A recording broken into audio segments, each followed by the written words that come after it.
Hey everyone, I just wanted to come on real quickly today and share with you a little bit of information about purpose void in our teenagers.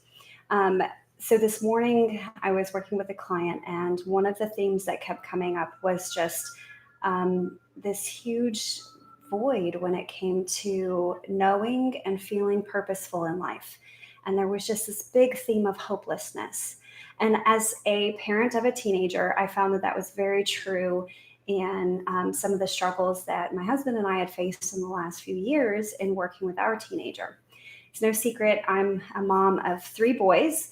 And so we have lots of really big conversations about being a man and what manly behavior includes, and what is our purpose in life, and how we engage the world in a purposeful manner.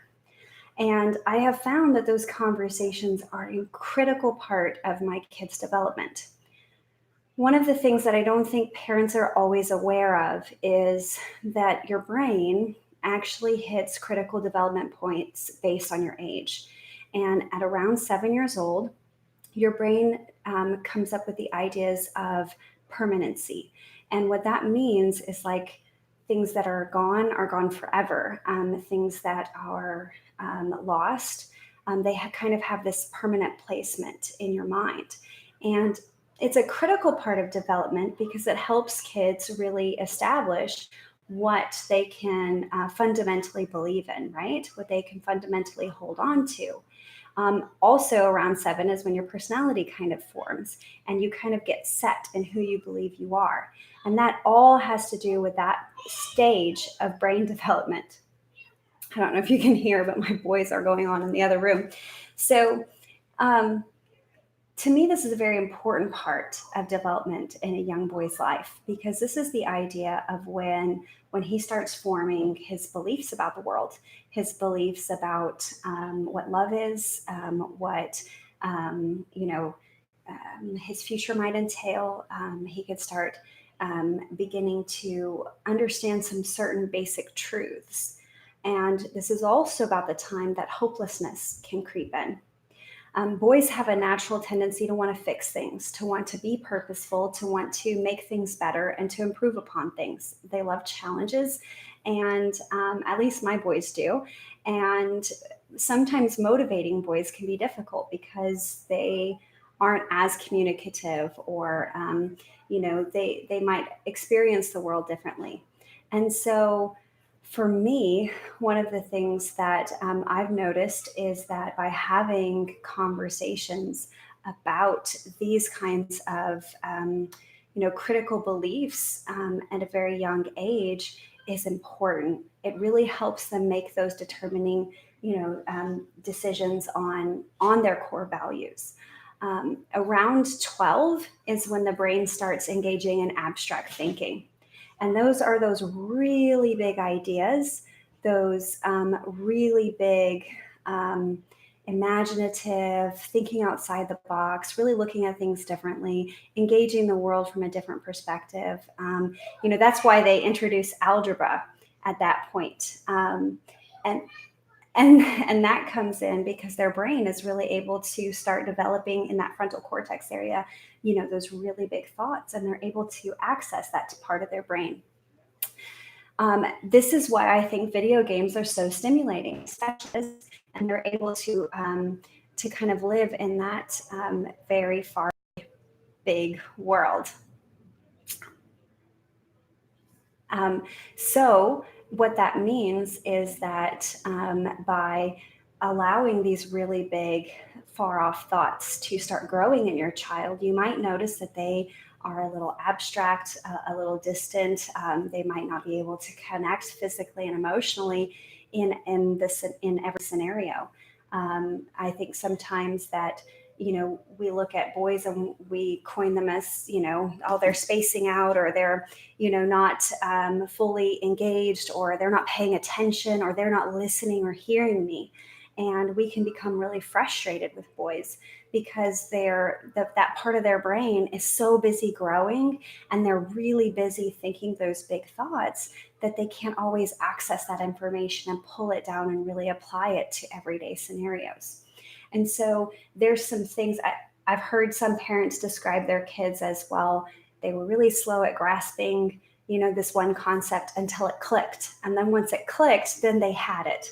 And I feel like that's been true with raising my own kids, is that, it's taken them time to really learn and apply and take a very abstract cognitive thought and really apply it to a practical scenario.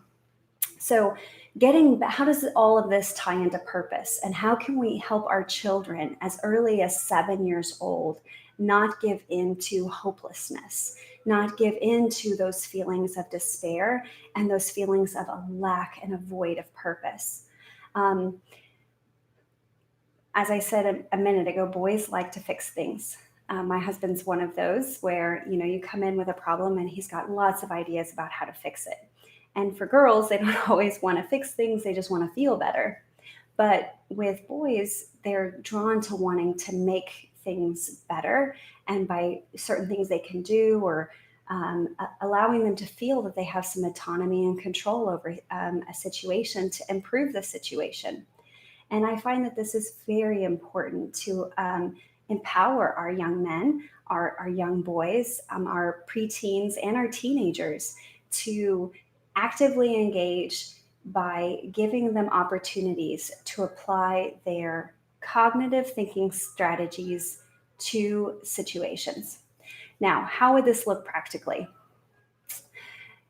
If you have an issue with your teenage son and he's not engaging the family, I think that's one of the biggest complaints I feel, is that the teenage boys, they're becoming more distant. They're not doing chores. They're not engaging. They're not having conversations. They're giving very minimal answers. And one of the things I like to challenge young men to do is decide what kind of young man they want to be. Say, okay, well, you're completely responsible for yourself. You are in charge of you. And that means you get to decide how you engage this problem. The problem is, we're a family unit, and as a family unit with family standards, this is what we ask of our family members to contribute. Kind of like a business, you get asked in a business to contribute on certain levels. So we're a family unit, and this is what we've asked all of the members of our family to contribute. How would you like to contribute to meet the family standards? What is it that you can do, and how can you take personal responsibility to contribute on that level? And really allow that teenager to come up with those ideas, all right? Remember that not all of their behavior is going to look like you might want it to look. What you're looking for is the engagement and the effort, the critical thinking skills.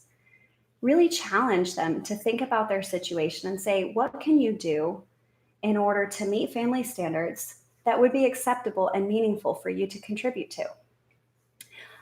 Perhaps that's, maybe they get to pick which chores that they would most likely be willing to engage in.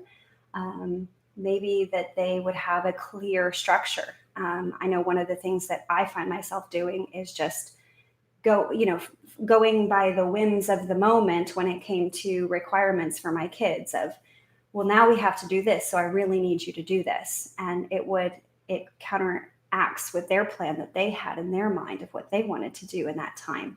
So allowing the communication to happen where we engage our children, we set some clear expectations, but we allow them to be part of that conversation to where they feel like they have a buy-in, okay?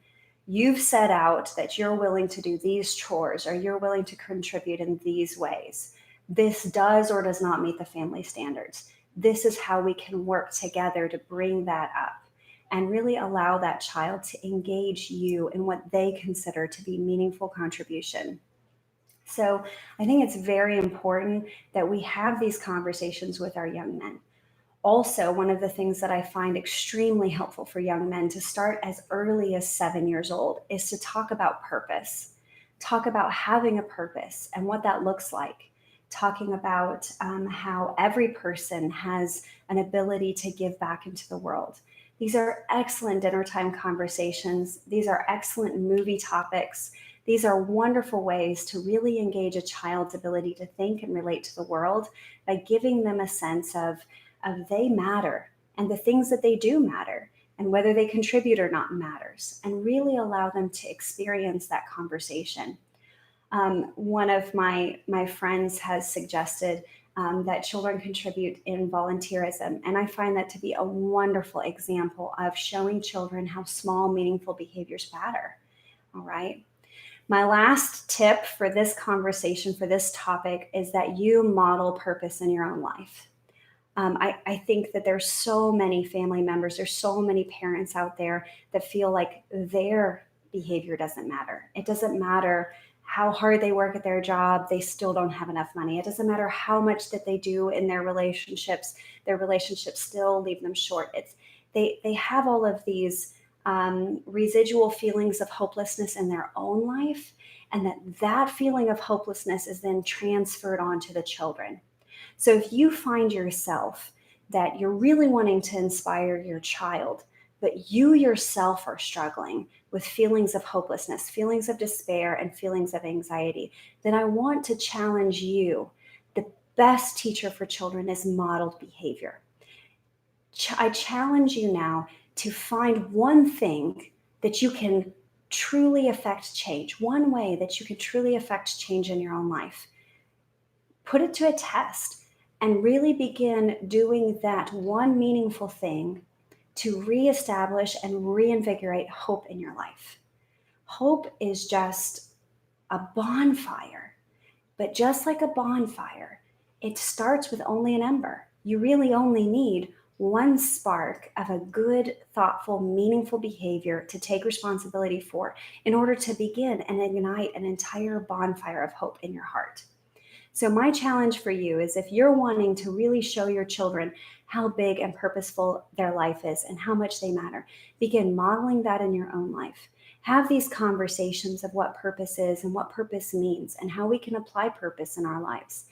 And really allow them to have autonomy and choices over how they can contribute and how they can give back into their family. Point out what they do and how what they do really affects other people. Draw it to their attention. Be mindful, though, of where their brain is at. Remember, the human brain grows until they're at least 25, and there's so much growth left in young men to do that they really have a long road of learning how to integrate their brain, how to balance their hormones, how to engage the world meaningfully. So really give them the time and space that they need, and show grace to your young men. They really are setting a trend for a future, and you want that future to be filled with hope and meaning and responsibility. So that's my encouragement for you today. I hope that you liked this video.